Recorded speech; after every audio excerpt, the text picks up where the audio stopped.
Hai Sobat Sehat semuanya, saya Dr. Tirta Wijaya. Di channel ini kita akan bahas berbagai masalah seputar kesehatan, dan pada kesempatan kali ini kita akan membahas pertanyaan dari salah satu Sobat Sehat kita.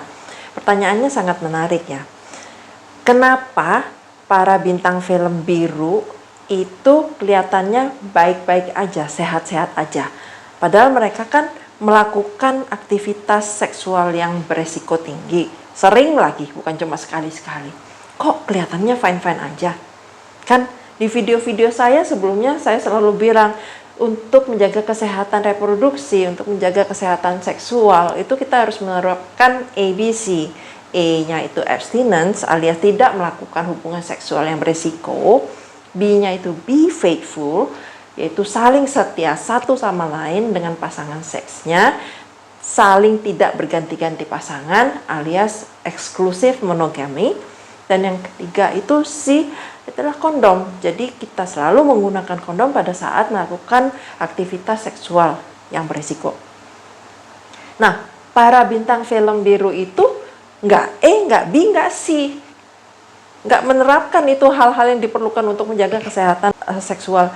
Kok mereka kelihatan sehat-sehat aja? Tapi kita perlu ingat lagi bahwa para bintang film itu mereka sedang acting. Mereka actors. Jadi ya memang mereka harus menampilkan sesuai tuntutan perannya. Kalau perannya itu sebagai orang sakit, ya mereka harus tampil sakit. Tapi kalau perannya itu sebagai orang yang cantik, yang ganteng, yang menyenangkan, yang hot, ya mereka harus bisa menampilkan seperti itu. Itu tuntutan peran. Ya kalau nggak bisa tampilkan semacam itu, nanti scene-nya di-cut, dibuang, nggak ditampilkan, nggak kelihatan. Itu sebabnya yang kelihatan di film yang bagus-bagus aja. Kalau memang tuntutan perannya yang bagus. Kalau memang tuntutan perannya yang hot, yang ditampilkan yang hot-hot aja. Yang nggak hot nggak kelihatan. Tapi nggak kelihatan itu bukan berarti nggak ada loh. Nah, bintang film biru yang lagi sakit, yang lagi nggak fine, yang lagi nggak sehat, yang nggak ditampilkan. Kayak kita kan kalau lagi sakit, minta MC dong. Minta surat izin sakit dari dokter. Jadi supaya nggak usah kerja, nggak usah sekolah, istirahat di rumah. Ya sama, bintang film biru itu juga gitu. Kalau mereka lagi nggak sehat, nggak kerja mereka, nggak bikin film mereka, akibatnya nggak kelihatan di film. Gitu. Itu yang inherent dari istilah bintang film ya, karena memang udah kerjaan seperti itu. Yang kedua, kita perlu ingat yang namanya Windows period sama masa inkubasi. Windows period itu adalah masa di mana seseorang sudah terinfeksi, sudah tertular, dan sudah bisa menularin orang lain, tapi hasil pemeriksaannya itu masih negatif. Sedangkan masa inkubasi itu adalah orang yang sudah tertular, sudah bisa menularin, tapi belum bergejala, alias penyakitnya itu belum full blown ya. Kan kalau Sobat Sehat ingat waktu COVID itu nggak semua orang yang terinfeksi dan bisa menginfeksi orang lain dengan COVID itu ada gejalanya. Mereka kelihatannya oke-oke aja, nggak demam, nggak batuk, nggak pilek, nggak ada gejala apapun, tapi bisa nularin ke orang lain. Nah, yang kayak begini-beginian nggak kelihatan di film. Waktu kita nonton filmnya, kita nggak tahu secara kasat mata tuh mereka kelihatan oke-oke aja, itu memang fine-fine aja. Tapi sebenarnya mereka nggak sehat. Mereka sudah tertular dan bisa menularin. Dan lagi perlu diingat, banyak sekali penyakit menular seksual yang tidak bergejala di awalnya. Itu sebabnya penyakit menular seksual sangat mudah menular. Kenapa? Karena nggak kelihatan, nggak berasa, nggak ketahuan. Kalau yang penisnya bernanah, kalau yang keputihan dan berbau, itu mungkin orang belum melakukan hubungan seksual aja udah males, udah ilfeel, udah bau, udah something wrong lah. Nah, tapi masalahnya banyak penyakit itu yang nggak kelihatan sama sekali, nggak berbau, nggak apa gitu. Pasangan seksnya nggak curiga. Ya, yang kayak begini-begini ya kasat mata oke, sehat. Tapi sebenarnya nggak oke, nggak sehat. Dan bisa menular. Yang ketiga, untuk industri film biru, mereka itu ada aturan ketat sebenarnya supaya untuk untuk menjaga keberlangsungan industrinya. Bayangkan ya, kalau misalnya itu seluruh artis yang gonta-ganti pasangan itu terus tertular penyakit, sakit semua, itu industrinya bisa kolaps.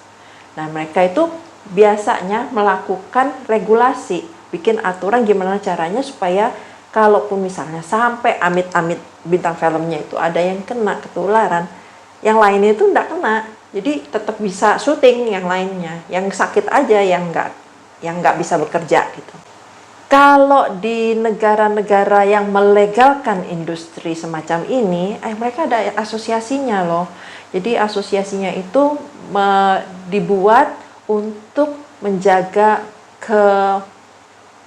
kesejahteraan para bintang film biru.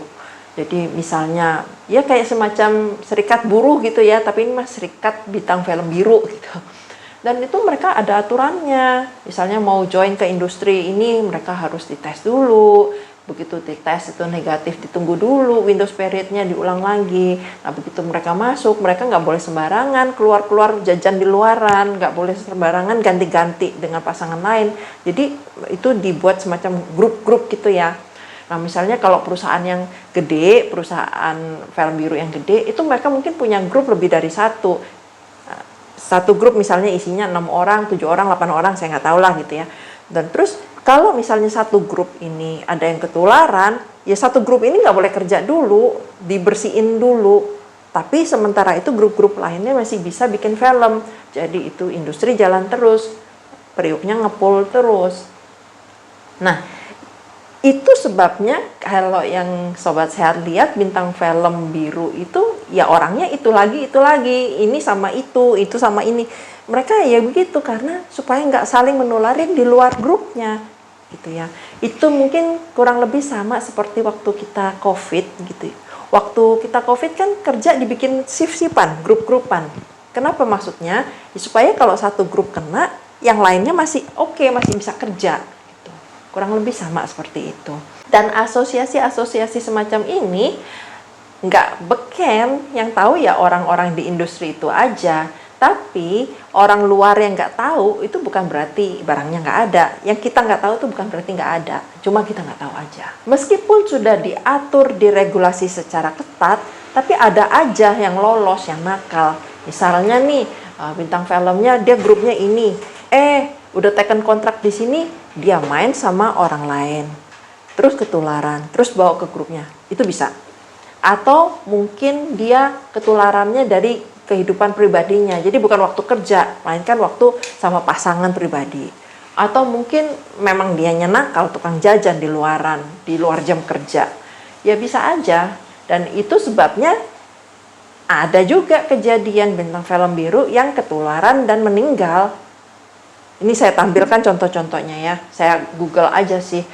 Jadi sebenarnya ada, bukannya nggak ada bintang film biru yang ketularan dan meninggal karena penyakit menular seksual.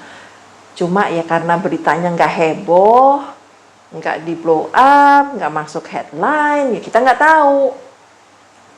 Tapi sekali lagi kita nggak tahu bukan berarti nggak ada. Bukan berarti nggak kejadian, ada gitu ya. Jadi singkatnya untuk menjawab pertanyaan Sobat Sehat kita, kenapa kok para bintang film biru itu kelihatan sehat, kelihatan oke, kelihatan fine-fine aja meskipun beresiko tinggi? Ya karena itu cuma kelihatannya aja, belum tentu benar. Nah terus gimana dong caranya supaya menjaga kesehatan seksual? Ya balik lagi seperti yang selalu saya bilang, ABC, abstinence, be faithful, dan kondom. Dan kalau perlu dilakukan vaksinasi.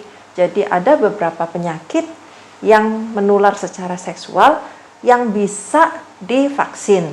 Contohnya itu adalah hepatitis B terutama ya. Terus HPV itu yang bisa meningkatkan risiko terjadinya kanker leher rahim. Itu ada vaksinnya dan ini sebenarnya merupakan vaksin wajib yang digratiskan oleh pemerintah. Jadi lakukan vaksinasi ini.